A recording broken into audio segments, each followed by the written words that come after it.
Olá, meus irmãos, sejam bem-vindos a mais um Palavra Encarnada, nossa meditação diária a partir do Evangelho. E o Evangelho de hoje, quinta-feira, dia 17 de fevereiro, está em Marcos, capítulo 8, versículos de 27 a 33. Mais uma vez, nós nos reunimos em nome do Pai, do Filho e do Espírito Santo. Amém. Vinde, Espírito Santo, vinde por meio da poderosa intercessão do Imaculado Coração de Maria, vossa amadíssima esposa. Vinde, Espírito Santo, vinde por meio da poderosa intercessão do Imaculado Coração de Maria, vossa amadíssima esposa. Vinde, Espírito Santo, vinde por meio da poderosa intercessão do Imaculado Coração de Maria, vossa amadíssima esposa. Diz o Evangelho de hoje: naquele tempo, Jesus partiu com seus discípulos para os povoados de Cesareia de Filipe. No caminho, perguntou aos discípulos: quem dizem os homens que eu sou? Eles responderam: alguns dizem que tu és João Batista, outros que és Elias, outros ainda que és um dos profetas. Então ele perguntou: e vós, quem dizeis que eu sou? Pedro respondeu: tu és o Messias. Jesus proibiu-lhes severamente de falar a alguém a seu respeito. Em seguida, começou a ensiná-los, dizendo que o Filho do Homem devia sofrer muito, ser rejeitado pelos anciãos, pelos sumos sacerdotes e doutores da lei. Devia ser morto e ressuscitar depois de 3 dias. Ele dizia isso abertamente. Então Pedro tomou Jesus à parte e começou a repreendê-lo. Jesus voltou-se, olhou para os discípulos e repreendeu a Pedro, dizendo: vai para longe de mim, Satanás. Tu não pensas como Deus, e sim como os homens. Meus irmãos, nós estamos aqui praticamente na metade do Evangelho de Marcos. E na metade do Evangelho, os exegetas, os especialistas em Evangelho de Marcos, dizem que aqui há uma quebra. Até então, Jesus está fazendo uma missão aberta para todo mundo. Ele está evangelizando vários povoados, fazendo várias viagens. Só que a partir desse momento, Jesus ele começa a dedicar a sua formação, os seus ensinamentos, mais especificamente aos discípulos, aos apóstolos. Porque ele percebeu que eles precisavam de formação, de uma formação mais sólida, mais profunda. Por quê? Porque aqui, pela metade do Evangelho de Marcos, Jesus reúne os apóstolos para fazer uma espécie de balanço, de avaliação. E muitas vezes a gente tem que fazer isso na nossa própria caminhada. Jesus nos convida a fazer exatamente isso em certos momentos da nossa vida, como ele fez aqui com os apóstolos. E o centro dessa avaliação, desse exame de consciência, a gente poderia dizer, é uma pergunta: quem dizem por aí que eu sou? E quem você diz que eu sou? O que o Cristo é para você, verdadeiramente? Perceba que, em palavras, Pedro respondeu do jeito certo. Tu és o Messias. Muita gente por aí está dizendo que o Senhor é o João Batista, é Elias, é um dos profetas que voltou. Mas nós dizemos, tu és o Messias. Só que Jesus diz: Pedro, discípulos, por enquanto não falem nada disso para ninguém. Por quê? Porque Jesus sabia que Pedro tinha, digamos assim, o gabarito. Ele tinha a resposta, a palavra que respondia à pergunta de Jesus.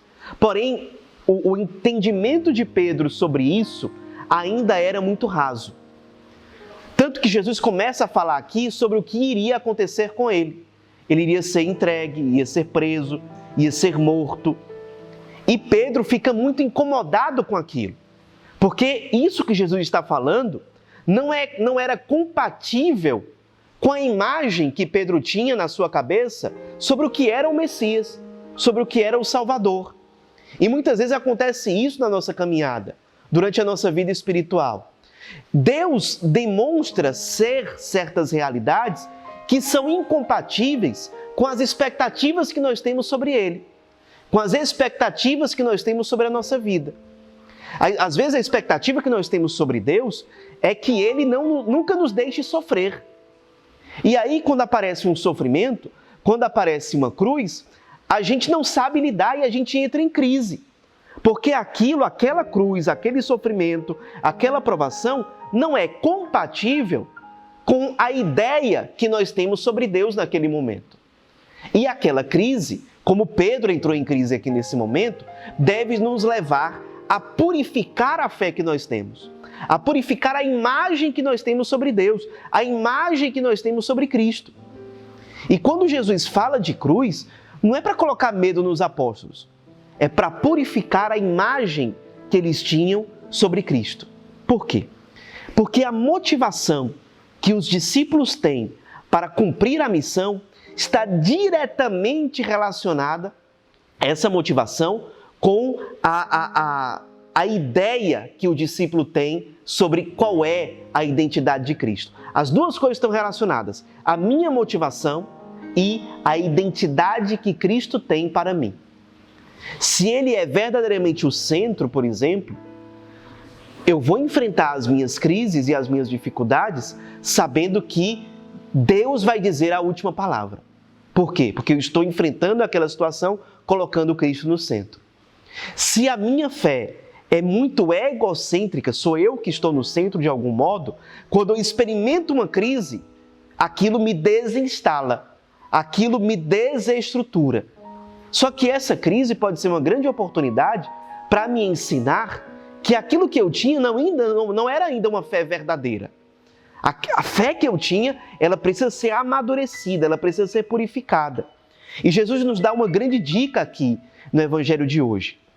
Ele diz, olha, ele separa aquilo que é pensar como Deus pensa, daquilo que é pensar como os homens pensam. Ele exorta Pedro dizendo exatamente isso, olha, afasta-te de mim, Satanás, ou seja, aquele que impõe uma divisão com Deus, aquele que é inimigo de Deus. Porque Pedro, ao pensar daquele jeito, tendo uma imagem distorcida sobre o Messias, ele está como inimigo de Deus. Então afasta-se de mim, Satanás. Afasta-te de mim, porque tu não pensas como Deus, mas como os homens. Como é que Deus pensa? Deus pensa identificando a cruz como um ato de amor, um ato salvífico.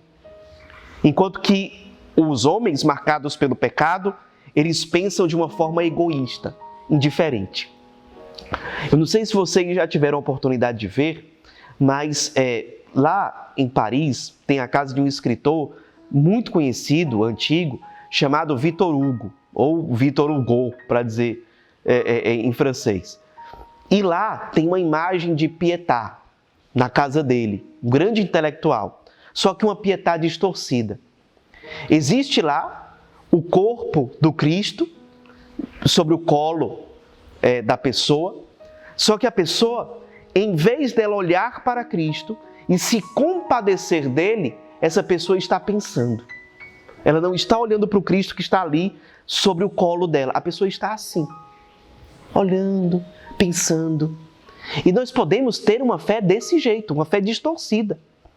Uma fé que não se compadece, uma fé que não olha para o Cristo. O Cristo está se derramando sobre a pessoa, mas a pessoa está desfocada.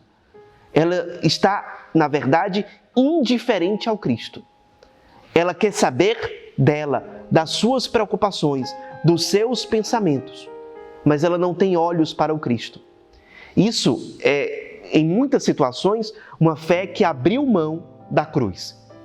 Só que lembremos, não existe fé verdadeira desprezando a cruz, marginalizando a cruz. A cruz é um caminho salvífico.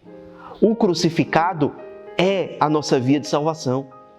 Precisamos aprender a nos unir a Ele, senão não tem salvação. É isso que Cristo está ensinando para os discípulos aqui e quer nos ensinar.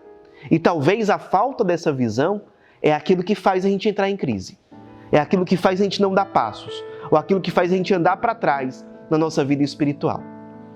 Guardemos isso no coração, meditemos sobre isso, permitamos que a palavra de Deus venha mexer conosco, nos inquietar de forma positiva, nos desinstalar no bom sentido da expressão. Porque nessa desinstalação está o nosso caminho de conversão e de uma fé mais madura, que sabe qual é a verdadeira motivação para seguir o Cristo, porque sabe quem é verdadeiramente o Cristo, o que é a verdade ou quem é a verdade que ilumina a nossa vida, que realmente nos alimenta e que nos impulsiona para a missão. Ave Maria, cheia de graça, o Senhor é convosco. Bendita sois vós entre as mulheres, bendito é o fruto do vosso ventre, Jesus. Santa Maria, Mãe de Deus, rogai por nós, pecadores, agora e na hora de nossa morte. Amém. Em nome do Pai, do Filho e do Espírito Santo. Amém.